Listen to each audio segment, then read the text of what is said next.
Now my distinct privilege to introduce our faculty speaker, Dr. Sarah Steele. Dr. Steele is an associate professor of psychology with degrees from Kutztown University and the University of Alabama. At MCLA, she teaches a wide variety of courses, including Introduction to Psychology, Cognitive Psychology, Biological Psychology, and the History of Psychology.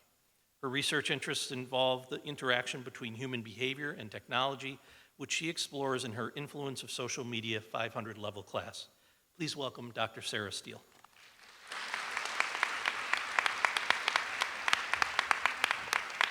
Thank you. I'm a little short. Hi, I'm just gonna start off by telling you a little bit about myself and my college experience. I make no promise that it's interesting, but I'm hoping that it's at least relatable for some of you.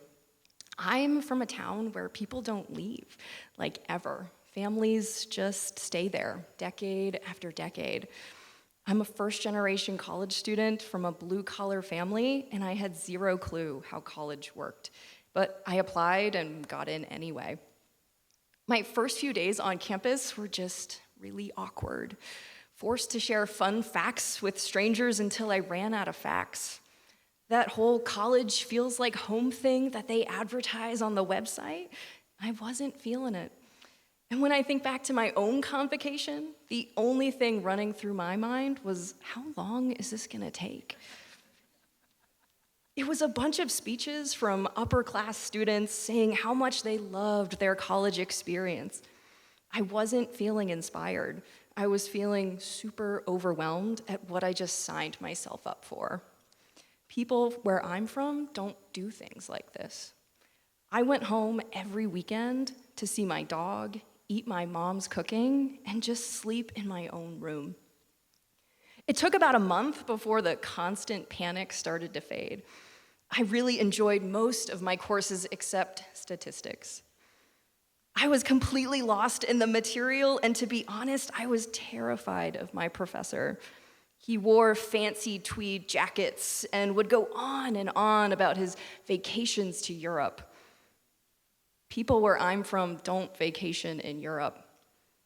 Eventually, I worked up the courage to go to his office hours, and to my surprise, he actually helped me learn the material. I kept going to office hours and built rapport with my faculty. I was starting to feel more confident, so I started signing up for clubs and somehow became president of a few, even though it was way out of my comfort zone. And the real shocker, I ended up working as a research assistant for the very professor I used to be terrified of. At some point, I stopped going home on weekends. Instead, I was planning events, running clubs, and doing research, all while living off of Cinnamon Toast Crunch cereal. Campus finally started to feel like a place I belonged, just like the school's website promised. But here's the thing, that feeling didn't just randomly happen. It happened because I said yes to things over and over again. So why tell you all of this? Because I want you to say yes a lot while you're at MCLA. Say yes to clubs, research opportunities, going to office hours, asking for help, and please say yes to checking your email regularly. I should add that saying no is obviously important too. Taking care of yourself always comes first.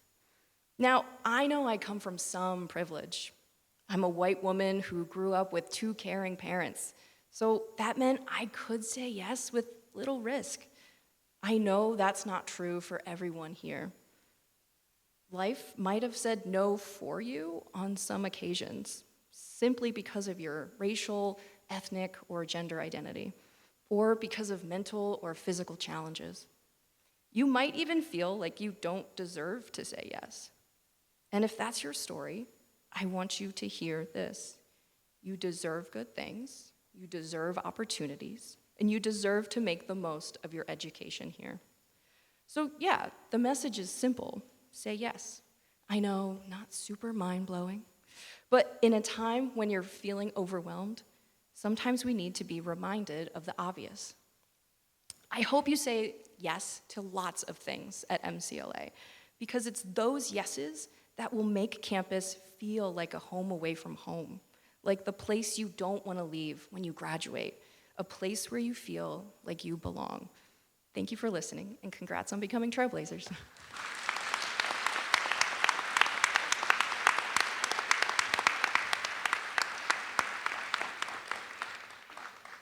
Thank you, Dr. Steele. It's now my privilege to introduce you to Paige Dufour, President of the Student Government Association. Paige is a